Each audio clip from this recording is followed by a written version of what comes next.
आपका इतिहास की सीरीज में दोस्तों फिर से एक बार स्वागत है।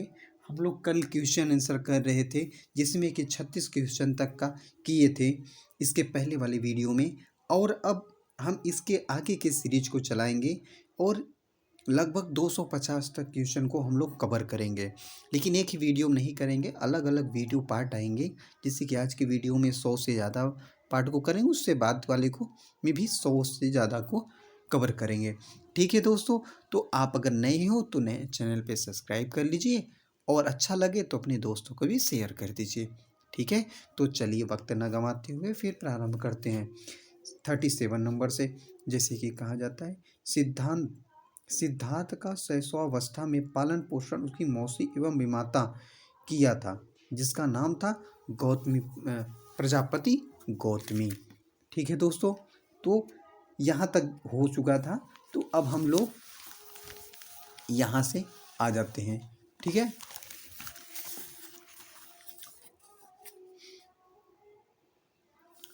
ठीक है, तो अब हम लोग यहाँ से आज स्टार्ट करते हैं। 38 में नालंदा विश्वविद्यालय को सर्वाधिक राजकीय संरक्षण किस राजवंश ने प्रदान किया था? तो कौन किया था भैया? पाल राजा, धर्मपाल और देवपाल किए थे। ठीक है, 39 नंबर पे आ जाए तो 30 नंबर पे कहा जाता है, कुशीनारा में बुद्ध के निर्माण एवं उनकी मृत्यु के समय उनका कौन शिष्य उनके पास उपस्थित था? तो ये आनंद उनके पास उपस्थित था। ठीक है दोस्तों, 40 नंबर की बात करें तो 40 नंबर में कह रहा है, मानव रूप में निर्मित बुद्ध की प्रारंभिक प्रतिमाओं का संबंध निम्नलिखित किस शिल्प शैली में है? गांधार शैली में है। इसको भी हमने आपने कहा निर्माण शैलियाँ जो है हमने आपको बताया है वीडियो में। ठीक है, अब यहाँ पे है बुद्ध की अत्यंत सुंदर प्रतिमाएं। बुद्ध की अत्यंत सुंदर प्रतिमाएं किस शिल्पकला शैली में बनाई गई है? तो वो किस शिल्पकला शैली में बनाई गई? वो गुप्त में। ठीक है, अब हाँ, अब 42 देखते हैं। 42 नंबर प्रश्न देखते हैं, ब्राह्मण धर्म की किस अवधारणा को भागवत संप्रदाय में स्वीकार नहीं किया गया? फिर देख लीजिए, स्वीकार नहीं किया गया तो ये व्यापक याज्ञिक अनुष्ठान। ठीक है, अशोक ने किस स्तंभ शिलालेख को उनके मूल स्थान से हटाकर दिल्ली लाया था? तो कौन सा था? मेरठ और टोपरा स्तंभ। ठीक है, मौर्य का कालक्रम किस घटना के साथ संबंधित है? बुद्ध की मृत्यु के साथ। ठीक है, बुद्ध की मृत्यु के साथ है। दक्षिण भारत के निम्नलिखित किस क्षेत्र पर चंद्रगुप्त मौर्य ने विजय नहीं प्राप्त की थी? तो कौन था? कलिंग था। ठीक है, निम्नलिखित किस संप्रदाय में बिंदुसार की धार्मिक रुचि थी? अजीवक। मौर्य काल में ब्राह्मणों का सर्वाधिक महत्वपूर्ण विशेषाधिकार था कराधान से विमुक्ति। ठीक है, उसके बाद अधिकांश कृषक किस वर्ण से संबंधित थे? शूद्र थे, क्योंकि जो छोटे होंगे वही कृषक का काम करेंगे और ब्राह्मण क्षत्रिय तो करते नहीं थे। ठीक है, सिंधु घाटी सभ्यता के बारे में निम्नलिखित में से कौन सा कथन सत्य नहीं है? सिंधु घाटी सभ्यता में पर्दा प्रथा प्रचलित थी, यही सत्य नहीं है। ठीक है ना? हाँ, अब आगे देख लेते हैं दोस्तों। आगे देखेंगे तो फिर 50 नंबर प्रश्न क्या है? अशोक के स्तंभों में एक सर्वाधिक सौंठवरपूर्ण एवं भव्य स्तंभ कहाँ से प्राप्त हुआ है? तो लौरिया नंदनगढ़ से। कहाँ से? लौरिया नंदनगढ़ से। सारनाथ से प्राप्त 51 नंबर, सारनाथ से प्राप्त अशोक के स्तंभ का कौन सा प्रश्न उत्कीर्ण नहीं है? हिरण उत्कीर्ण नहीं है, उसमें कुबड़ वाला बैल, हाथी, ये हाथी है, हाथी अश्व, ये सब हैं, हिरण नहीं है। अशोक के स्तंभों की अत्यंत उल्लेखनीय विशेषता क्या है? पॉलिश बहुत बढ़िया उसका किया गया है। 53 नंबर, निम्नलिखित में कौन सा अशोक का पुत्र नहीं था? सुमन और सुसीम। निम्नलिखित उसको अशोक का पुत्र नहीं था। अशोक का पुत्र देखो, तीवर था, जालूक था, कुषाण या विधर्मन था। ठीक है, लेकिन उसका पुत्र कौन नहीं था? सुमन नहीं था। 54 नंबर देखते हैं। 54 नंबर अगर देखते हैं तो तृतीय स्तंभ लेख में किन मूल पापों का उल्लेख किया गया है? निर्ममता, कठोरता, क्रोध, अहंकार और ईर्ष्या का उसमें उल्लेख किया गया है। अब 55 नंबर को देख लेते हैं। प्रारंभिक प्राचीन भारत का सबसे बड़ा नागरिक केंद्र कौन सा था? पाटलिपुत्र था। ठीक है। प्रारंभिक प्राचीन भारत में उद्योगों की स्थापना उन क्षेत्रों में हुई थी जहां कच्चे माल एवं बाजार उपलब्ध थे। प्राचीन भारतीय इतिहास में सही रूप से व्यापार का कब प्रारंभ हुआ था? हड़प्पा युग में। ठीक है। उसके बाद 58 नंबर में, जो 58 नंबर है यहाँ पे, सिंह सौवीर प्राचीन भारत में किस लिए प्रसिद्ध था? तो ये घोड़े एवं खच्चरों के व्यापार के लिए था। 59 नंबर देख लेते हैं। निम्नलिखित में से किसका लौ स्रोतों वो एकाधिकार था मगध पर? निम्नलिखित में से किसका लौ स्रोतों पर एकाधिकार था? मगध। यानी लॉ जो होते थे वो सिर्फ मगध वाले ही उसके कराते थे। ठीक है। 60 नंबर देख लेते हैं दोस्तों। 60 नंबर कहा जाता है कि निम्नलिखित में से कौन सी वस्तुएं दक्षिण भारत का मुख्य उत्पादन नहीं थी? केसर और कस्तूरी। केसर क्योंकि उत्तर भारत में उगती है, कश्मीर जैसे क्षेत्रों में, और कस्तूरी भी उधर ही उगती है। ठीक है। अब देखो 61 नंबर है। रोमन साम्राज्य के साथ किसने पहली बार व्यापारिक संबंध स्थापित की? तो वो थे तमिल और चेल राजाओं। कौन थे वो? पहली बार रोमन साम्राज्य के साथ व्यापार स्थापित की थी। ठीक है दोस्तों। अब आगे देख लेते हैं। हाँ, इसका ये प्रश्न थोड़ा सा बचा है कि उत्तर पश्चिम में किस स्थान से सड़कें भारत के बाहर विभिन्न देशों की ओर गई थी? ठीक है। तो वो जो सड़कें हैं वो देश से बाहर किधर गई थी? तो वो थी काबुल। आर्यों का भारत आगमन किस ओर से हुआ था? मध्य एशिया से। सिंधु घाटी की सभ्यता को आर्योत्तर सभ्यता कहते थे क्योंकि यह इसकी चित्रलिपि थी। 65 नंबर अगर देखते हैं, सिंधु घाटी सभ्यता में निम्नलिखित में कौन से सामाजिक वर्ग थे? तो उसमें थे बुद्धिजीवी थे, योद्धा थे, व्यापारिक थे, उसके बाद शिल्पकार एवं मजदूर थे। ठीक है। ब्राह्मण, क्षत्रिय, वैश्य एवं शूद्र नहीं थे। ध्यान देना। भारतीय इतिहास एवं वैदिक सभ्यता। भारतीय इतिहास एवं वैदिक सभ्यता का प्रमुख प्रभाव क्या था? दर्शन एवं धर्म की उन्नति। बुद्ध ने अपना प्रथम धार्मिक उपदेश कहाँ दिया था? सारनाथ में दिया था। उत्तर वैदिक काल में आर्य सभ्यता का केंद्र क्या था? सरस्वती एवं गंगा के बीच का क्षेत्र जो था। 69 नंबर, अंतिम मौर्य शासक कौन था? बृहद्रथ था। सिंधु घाटी सभ्यता की खुदाई में मिला विशाल स्नानघाट कहाँ से मिलता है? मोहनजोदड़ो से। सिंधु घाटी सभ्यता के लोग पूजा करते थे पशुपति की। सिंधु घाटी सभ्यता के लोग जानकारी नहीं रखते थे तंबाकू की। तंबाकू होना चाहिए, हाँ, तंबाकू की भाई साहब, तंबाकू नहीं, तंबाकू की। ये यहाँ थोड़ा मिस्टेक, इसे सही कीजिएगा, तंबाकू की। सिंधु घाटी सभ्यता में मान्य किस देवी देवताओं के आर्य लोगों ने अपनाया था? पशुपति को। 74 नंबर, महावीर स्वामी का जन्म कहाँ हुआ था? कुंडीग्राम में। कुंडीग्राम में हुआ था। ध्यान देना, आप लोग याद रखना।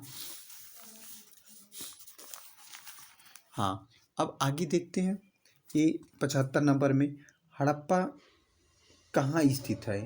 पाकिस्तान में साहिवाल जिले में हड़प्पा स्थित है। ठीक है। पंजाब के अमृतसर जिले में नहीं है। पाकिस्तान के साहिवाल जिले में क्या है? हड़प्पा है। 76 नंबर अगर बात करते हैं तो 76 सिंधु निवासी निम्नलिखित में से किसकी उपासना करते थे? पशुपति की। 77 नंबर, वैदिक आर्य निम्न में से किसकी उपासना नहीं करते थे? कार्तिकेय की। उसके बाद नहीं करते थे। ऋग्वैदिक काल में तूफान का देवता था इंद्र थे। बुद्ध को ज्ञान प्राप्ति कहाँ थी? बोध गया। 81, बौद्ध धर्म के महायान विचारधारा कहाँ से विकसित हुई थी? आंध्र प्रदेश से। हाँ दोस्तों, तो आगे ये 77 नंबर है। वैदिक आर्य निम्न में से किसकी उपासना नहीं करते थे? कार्तिकेय की। किसकी नहीं करते थे? कार्तिकेय की। 78 नंबर है, ऋग्वैदिक काल में तूफान का देवता कौन था? तो वो इंद्र थे।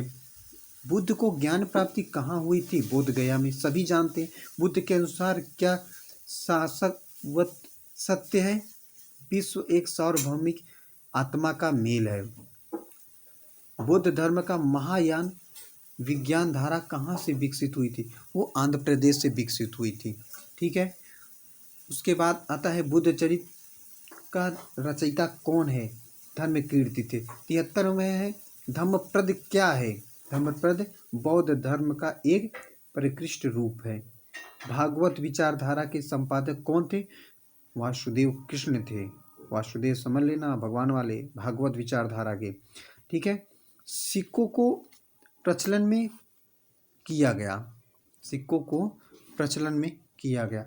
सिक्कों को कहा गया, सिक्कों मत समझ लेना, तो वैदिक लोगों को। ठीक है। संगम युग की जो तिथि थी वो 500 ईस्वी से 500 ईस्वी पूर्व से 500 ईस्वी तक है। भाषा जो है, ठीक है, वो कहा जाता है कि भाषा जिसमें संगम साहित्य रचा गया तमिल भाषा थी। धार्मिक उपदेश सर्वप्रथम बुद्ध दिया गया सारनाथ में। ठीक है। उसके बाद बुद्ध के अनुसार मुक्ति या पुनर्निर्माण का लक्ष्य है पुनर्जीवन की इच्छा की समाप्ति। ठीक है दोस्तों, तो हम आगे 90 नंबर क्वेश्चन को देखेंगे। आज 90 नंबर क्वेश्चन क्या है वो समझते हैं। 90 नंबर है कि बौद्ध के धर्म सिद्धांत आधारित था बौद्ध धर्म पर। अशोक के शासनकाल में तृतीय बौद्ध संगति कहाँ हुई थी? पाटलिपुत्र में हुई थी। महाभाष्य का रचयिता कौन था? पतंजलि थे। कामसूत्र लिखा गया था वत्सायन द्वारा। सारनाथ की स्तूपों के सबसे ऊपर थी 32 तीलियों के साथ एक चक्र। कल्पसूत्र के लेखक थे भद्रबाहु थे।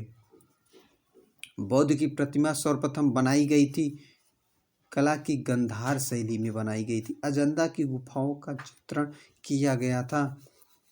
अजंता की गुफाओं का चित्रण किया गया था कब? तो ये प्रथम शताब्दी ईस्वी में किया गया था। ठीक है। कनिष्क के राज्य में निम्नलिखित में से कौन वैद्य था? वो मधार था। पाहियान किसके शासनकाल में भारत आया? चंद्रगुप्त द्वितीय के काल में। सिंधु घाटी का उत्खनन मोहनजोदड़ो के निम्नलिखित में से किस वर्ष प्रारंभ किया गया था? 1922 ईस्वी में। सिंधु घाटी के प्रारंभ के लोगों का पोशाक थी, वहाँ पोशाक क्या पहनते थे वो लोग? वो सूती, ऊनी और रेशमी पहनते थे। निम्नलिखित में से किस जनजाति जो है, किस जाति में गौतम बुद्ध संबंधित थे? क्षत्रिय से संबंधित थे। निम्नलिखित में से किस पर जैन धर्म के अधिक जोर दिया? पवित्रता पर। गुप्त काल में निम्नलिखित में से कौन प्रचलन में नहीं था? पर्दा प्रथा प्रचलन में नहीं था। गुप्त काल में सर्वाधिक प्रसिद्ध बंदरगाह था वो ताम्रलिप्ति था। चोल शासक की भाषा थी तमिल थी। सिंधु घाटी सभ्यता की मोहर निम्नलिखित में से किसकी बनी हुई थी? सेलखड़ी की बनी हुई थी। ठीक है दोस्तों, अब यहाँ पे आगे देखते हैं कि निम्नलिखित में से किस स्थान से यह साक्ष्य प्राप्त होता है? सिंधु घाटी के लोग सूती कपड़ों का प्रयोग करते थे मोहनजोदड़ो से। उत्तर वैदिक काल में गणतंत्र को निम्नलिखित में से किस नाम से जाना जाता था? जन। सबसे प्राचीन भारतीय भाषा की पुस्तक निम्नलिखित में से कौन सा है? निरुक्त। ईसा की प्रारंभिक शताब्दी में भारतीय और पश्चिमी व्यापारियों का सबसे बड़ा व्यापारिक संगम स्थान कौन सा था? अलेक्जेंडर और सिकंदरिया। अलेक्जेंड्रिया और सिकंदरिया। दस्तकार एवं शिल्पकार मुख्यतः किस वर्ण से संबंधित थे? शूद्र से। ठीक है। चालुक्य शासकों में से अश्वमेध यज्ञ कराया गया था पुलकेशिन प्रथम द्वारा। सबसे पहले कलिंग को निम्नलिखित में से किसके शासनकाल में जीता गया? मौर्यों के शासनकाल में। श्रेष्ठी कुलीन निगम का अर्थ था श्रेष्ठियों, हस्तशिल्पकारों एवं श्रेणियों का केंद्रीय निगम या संघ। ठीक है। निम्नलिखित में से किस उद्देश्य के लिए दैनिक मजदूरी वाले श्रमिक को उपयोग किया जाता था? राजा की व्यक्तिगत सुरक्षा वाले। 117 की अगर हम बात करते हैं तो 117 में निम्नलिखित में से कौन बैंकरों या साहूकारों के रूप में काम करते थे? नगर श्रेष्ठन जो थे वो बैंकरों एवं साहूकारों के रूप में काम करते थे।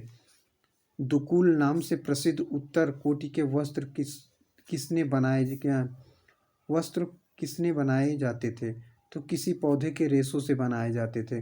फाहियान के अनुसार विनिमय का सामान्य माध्यम क्या था? कौड़ियाँ थी।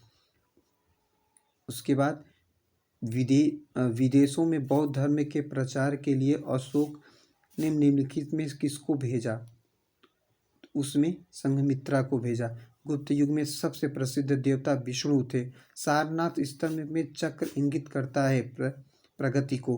किस लेखक के अनुसार मौर्य युग में जलयान पर राज्य का अधिकार था? जलयान पर राज्य का एकाधिकार था। प्लिनी के अनुसार संगम साहित्य की मुख्य विषय क्या थी? प्रेम और युद्ध। ठीक है दोस्तों, तो ये हमने 124 क्वेश्चन को कवर किया है। 124 को, इसके आगे से और 250 इस क्वेश्चन तक को हम लोग जाएंगे अगले क्लास में। ठीक है दोस्तों, तो आप ऐसे ही बने रहिए, इसको बार बार रिवाइज करिएगा। आप लोग देख रहे होंगे बहुत ही अच्छे क्वेश्चन हैं, कोई भी एग्जाम दे रहे हो इसे जरूर पढ़िएगा। ठीक है दोस्तों, अब अच्छे से रहिए, खुश रहिए। ठीक है, जय हिंद, जय भारत।